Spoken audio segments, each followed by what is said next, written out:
je suis arrivée à la Fondation Notre-Dame en 2003, c'est-à-dire il y a presque 20 ans, et c'était un moment un peu charnière de l'histoire de la Fondation Notre-Dame, qui avait été créée 10 ans auparavant à l'initiative du cardinal Jean-Marie Lustiger.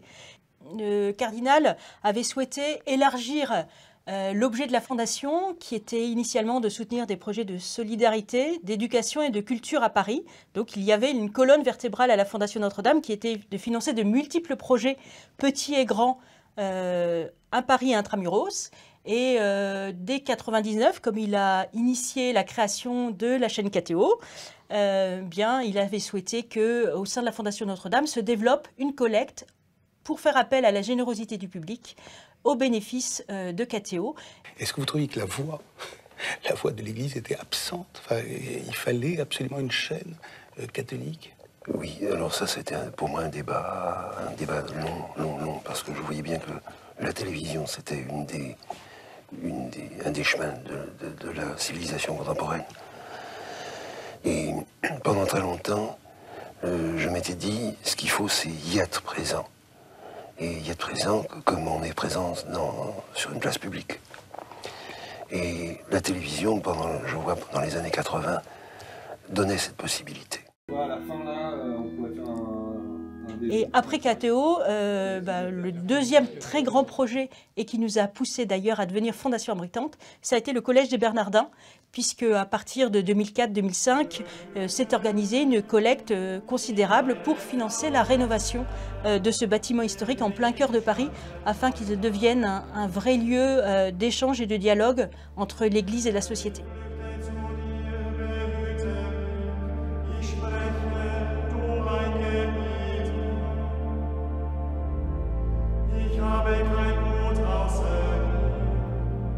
Ce qui a conduit en fait la Fondation Notre-Dame assez naturellement à demander le statut de Fondation Abritante, de manière à ce que ces deux grands projets qui étaient KTO et le Collège des Bernardins puissent avoir une autonomie à travers la notion de Fondation abritée et leur propre gouvernance, leur propre gestion qui leur était propre.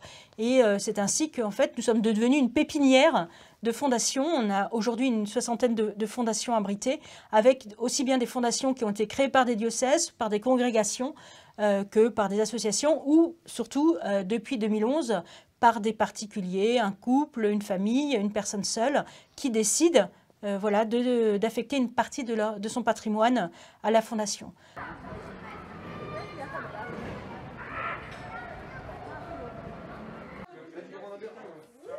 On a choisi, au tournant de la pandémie de Covid en 2020, de créer une fondation abritée sous la Fondation Notre-Dame. C'est un projet de couple, c'est aussi un projet de famille, c'est un projet de transmission pour essayer de mettre en cohérence notre vie avec notre foi et nos valeurs pour partager nos moyens financiers.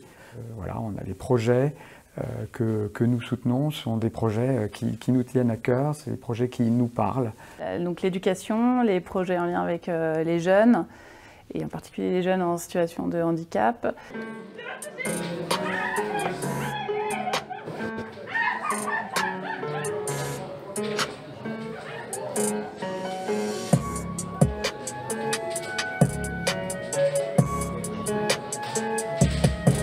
La culture est quelque chose d'essentiel. On ne vit pas que de pain terrestre, on vit aussi d'une vie spirituelle et d'une vie culturelle.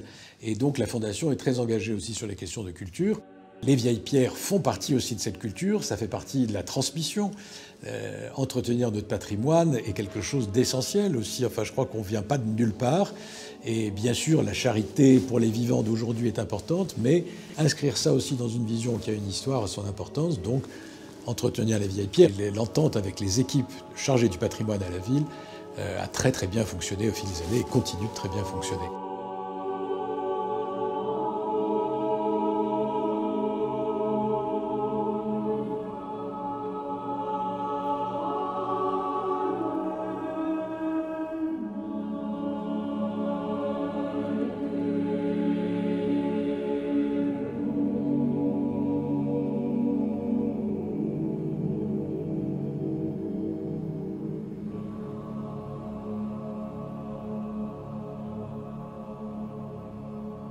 cette philanthropie, alors chrétienne, oui, puisqu'on est sur des sujets qui nous touchent particulièrement.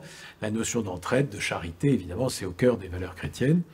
Et voilà, donc je pense que un certain nombre de personnes sont heureuses de trouver dans le cadre de l'Église une équipe qui est au service de leur générosité, orientée vers les valeurs auxquelles elles sont attachées.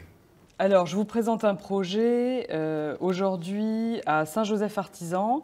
Il s'agit de monter une opération hiver solidaire sur cette communauté paroissiale et du coup de réaménager un espace de 40 mètres carrés qui est un local indépendant de l'Église qu'il faut réaménager et restructurer au niveau électricité et tuyauterie. Et ça serait destiné donc à accueillir 3 femmes de la rue en grande précarité. Et du coup, Laurence, quelle est l'origine de ce projet? Alors à l'origine, les personnes là, qui pilotent ce projet, qui sont 6 bénévoles, font des maraudes en fait dans le quartier depuis plusieurs années et en fait ils souhaitent aller plus loin dans la démarche d'accueil du plus fragile.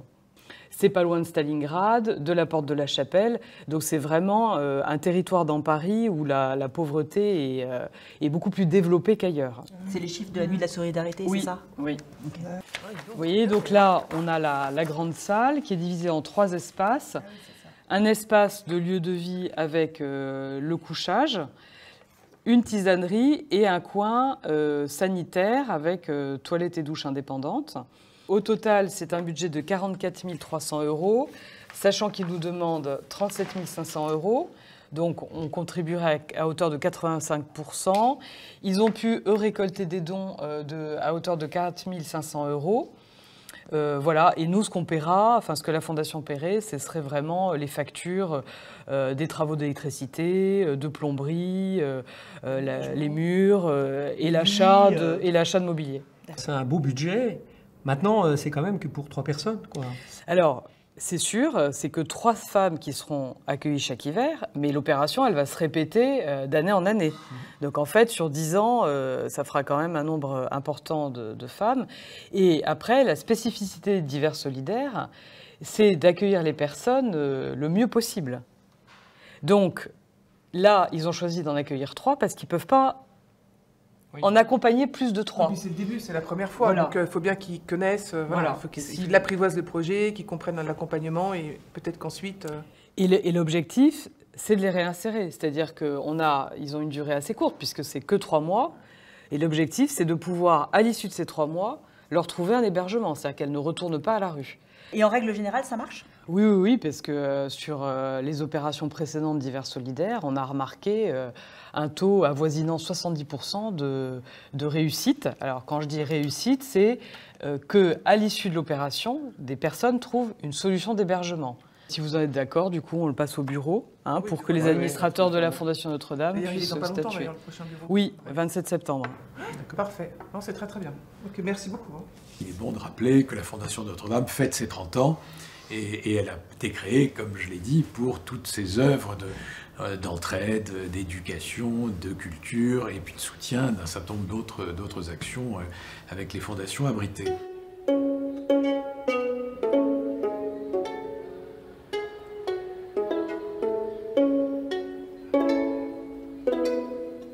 Pourquoi soutenir aussi aux captifs la libération? C'est parce qu'ils nous rejoignent dans leur démarche d'être inconditionnels, au service, dans la gratuité aussi absolue, vis-à-vis des personnes en très grande précarité, les plus fragiles, qui ne sont pas forcément rencontrées par les autres. Donc avec cette démarche profondément ancrée dans l'Évangile et cette volonté aussi de remettre l'homme debout et de prendre en considération toutes les dimensions de l'homme que cela représente. Salut Nico!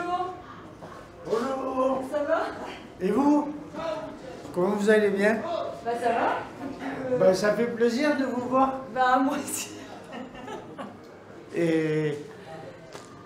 Il faut que tu ailles te prendre un café si tu veux.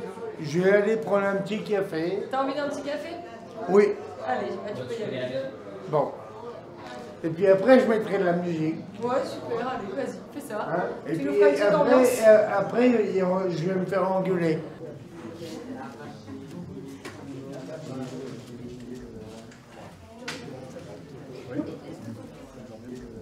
Sinon, pour la cuisine et les sanitaires, là, c'est toujours, ça marche toujours bien. Enfin, Ça marche toujours très bien. Ouais. Nous, on essaye au maximum, dans le cadre de notre accueil, de faire en sorte que toutes les prestations qu'on propose, ça soit un enjeu à la rencontre. Donc il y a un maximum de prestations, on va orienter vers des partenaires. Si j'ai une personne qui va venir régulièrement pour me demander de réchauffer un plat, je vais essayer de l'orienter vers un restaurant solidaire, vers un lieu où il sera posé, où il pourra manger tranquillement. Là encore une fois, le travail en partenariat et en réseau, il est super important. Notre idée est juste d'être coordinateur, vraiment faire un accompagnement global où la personne construit un lien de confiance ici et nous on peut l'orienter dans des lieux spécialisés en fonction de sa demande. Les personnes peuvent venir avec leur linge, nettoie, on sèche. On a assez peu de machines pour le coup, ça tourne bien, mais on ne peut pas proposer plus de 5 machines par jour. Donc du coup, il y a un cadre là-dessus où les personnes doivent s'inscrire à l'accueil pour prendre leur ticket. Et du coup, comment ils font? Ils mélangent leurs affaires jusqu'à ce que la machine soit pleine ou chacun lave ses affaires individuellement? Non, chacun lave ses affaires individuellement. C'est rouvert la Croix-Rouge ou pas? Oui. Depuis cette semaine? Ouais, enfin, ça a réouvert en septembre. Ici, c'est un local qu'on a refait il y a à peu près 4 ans à 5 ans, voilà, qui n'était pas dans cet état du tout. Et on s'est dit, on se doit pour les personnes de la rue d'avoir tout le respect qu'on doit à toute personne. Et donc il y a des travaux très conséquents qui ont été faits ici. Voilà. Donc les personnes se retrouvent dans ce lieu, qu'elles apprécient, voilà, parce qu'elles y trouvent de la chaleur humaine, quelque chose à taille humaine. Et puis, effectivement, il y a une dimension catholique parce qu'on est dans les locaux de la paroisse. Voilà. Certains y sont très très sensibles, effectivement, et y compris peuvent participer à des prières rues que l'on fait une fois par mois, voilà, qui sont des temps de prière dans l'église avec le curé de la paroisse. Quand on est dans le grand dénuement et parfois très ignoré par les passants dans la rue, quelqu'un qui prend soin de moi, c'est hyper précieux, quoi. Et là, combien de personnes vous accueillez? Alors tous les jours, en ce moment, c'est autour de 90 à 100 personnes. Ah oui, c'est beaucoup. L'hiver approche, donc le nombre va augmenter. Et on constate depuis quelques semaines qu'il y a une forte progression de la fréquentation. Là, on a 4 travailleurs sociaux et qui ont une file active qui est arrivée au maximum. D'accord. Donc ils sont sur des listes d'attente. Pour certains, on arrive à les réorienter vers des partenaires. Et autrement, on attend que les files actives diminuent pour pouvoir les intégrer dans nos accompagnements. Mais c'est considérable. On n'avait pas vu ça depuis très longtemps. D'accord. Et chaque travailleur social, en fait, accompagne à peu près une vingtaine de personnes, ce qui est beaucoup.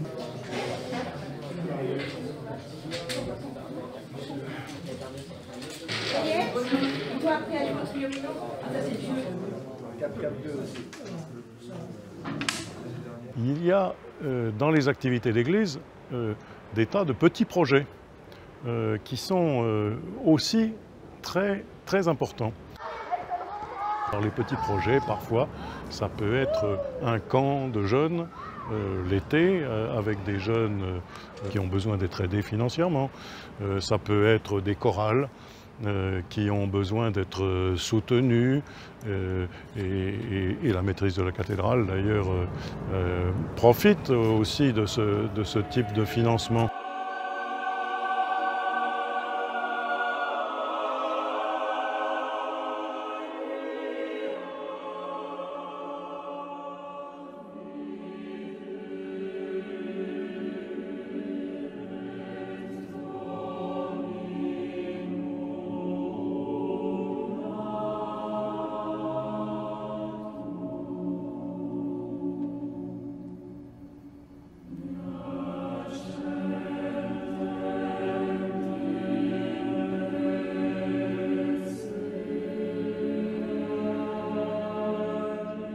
Nous avons évidemment été fortement marqués en 2019 sous ces fenêtres par l'incendie de la cathédrale.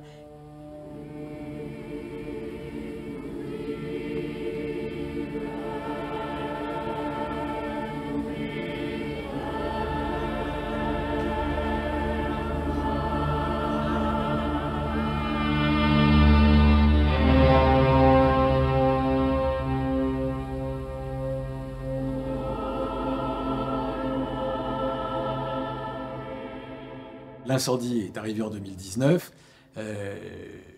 il a été heureux, au fond, qu'un certain nombre de grands donateurs, enfin de donateurs de toute taille, mais notamment dans les grands qui ont fait parler d'eux, ils ont choisi de passer par nous.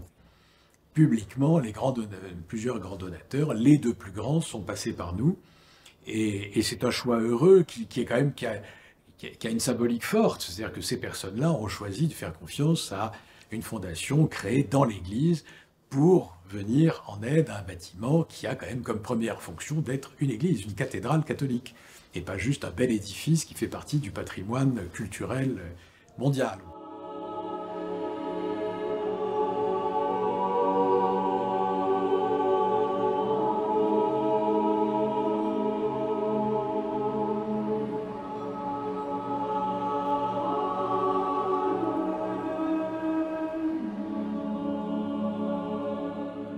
Des courriers merveilleux qu'on a reçus de gens que personne ne connaît et qui sont venus de tout leur cœur, de toute leur foi, et avec beaucoup de générosité. Et donc, évidemment, on a eu un énorme travail d'accueil de tous ces dons en nombre, un travail ensuite de gestion avec les mécènes, des conventions à signer avec eux, et donc tout ça nous a amené à créer le fonds cathédrale pour isoler ces flux d'argent bien particuliers, parce que le reste de la Fondation Notre-Dame, qui existait avant, continue d'exister et continue d'être sa raison d'être. La qualité et le montant apporté par les grands mécènes ont fait que ça nous faisait changer d'échelle. Et fondamentalement, pour s'être réinterrogé avec le conseil d'administration et toute l'équipe des bénévoles et de salariés de la Fondation Notre-Dame, nous avons, fin 2019, réaffirmé que ce que nous étions, nous le restions. C'est-à-dire qu'on souhaitait rester au service des petits projets, des petites associations, et que ça, fondamentalement, ça ne changeait pas. «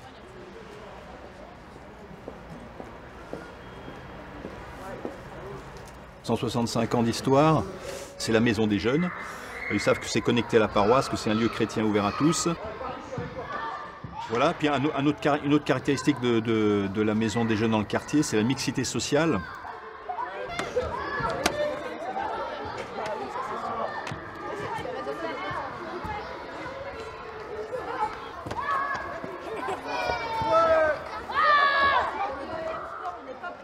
Tape 2 fois des mains. Ceux qui m'écoutent tapent 3 fois des mains. Okay. Bravo. Alors, Solal, Ryan et, je connais pas ton prénom encore, Lucien, vous vous approchez. Vous connaissez la règle, c'est personne derrière les tapis. Vous mettez devant les tapis, il y a encore de la place.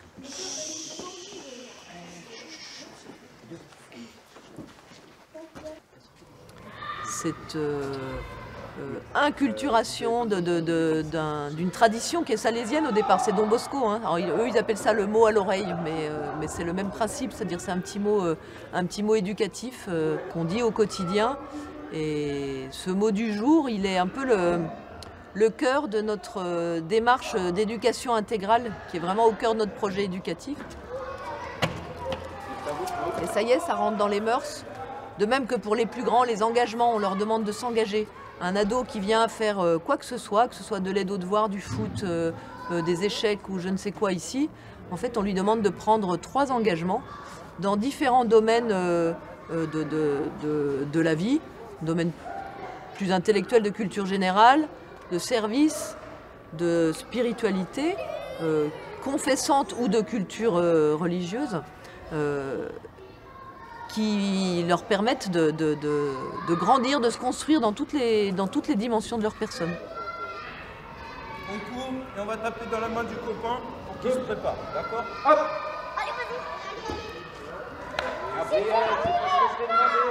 J'ai atterri ici par hasard, donc de base j'étais un stagiaire, et je me suis bien entendu à la maison des jeunes, ils m'ont offert la possibilité de tester l'aide de devoir, j'ai bien aimé. Ensuite ils m'ont financé le BAFA, on va dire. J'ai passé le BAFA, ils m'ont proposé d'être coach de foot ici. J'ai été coach de foot ici et ça m'a tellement plu que maintenant je suis en service civique ici et j'essaie de devenir la meilleure personne et le meilleur animateur possible. On n'est pas tout à fait un patronage au sens où les jeunes viennent, s'inscrivent à une activité pour la plupart bien précise et nous, notre désir, c'est de leur offrir de la nourriture pour grandir, mais de la nourriture qui ne nous demande pas. Et donc il a fallu beaucoup travailler pour trouver comment leur apporter ça sans enfreindre leur liberté et d'une manière adaptée à chaque âge en fait. J'ai rencontré 3 escargots qui s'en allaient cartable au dos. Et dans le 3 limaçons qui disaient par cœur leur leçon.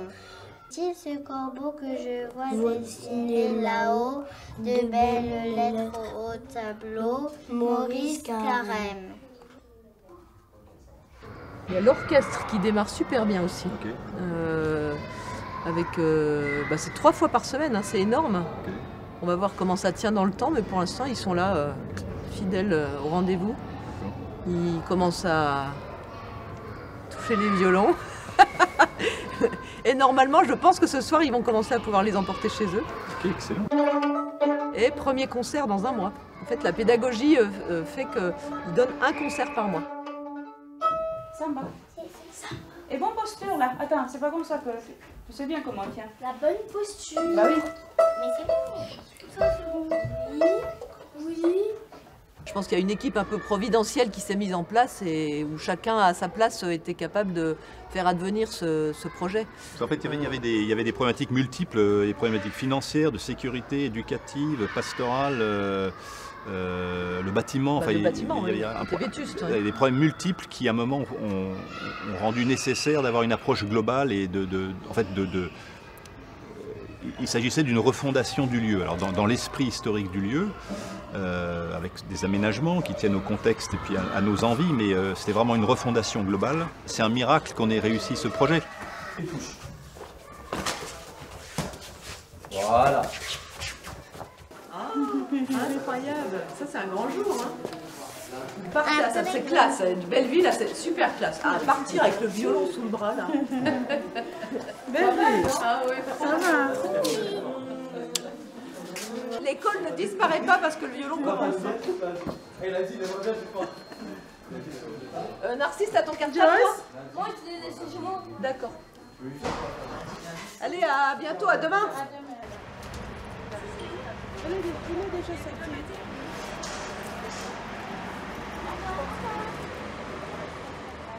Nos procédures, notre accompagnement, notre mode d'action, que ce soit pour gérer un fonds de 100 000 euros ou de plus de 200 millions d'euros, finalement, il est pas très éloigné dans le sens que nous donnons, en tout cas, et dans la volonté d'un sur-mesure que nous apportons, puisqu'il n'y a pas de petits dons, il n'y a pas de petites donations, et nous souhaitons vraiment essayer de développer et de garder, de conserver notre sur-mesure d'accompagnement.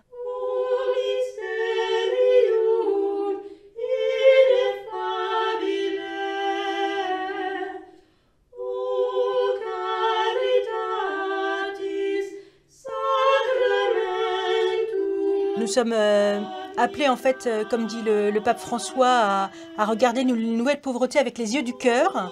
Et donc, fondamentalement, l'idée que l'argent doit servir.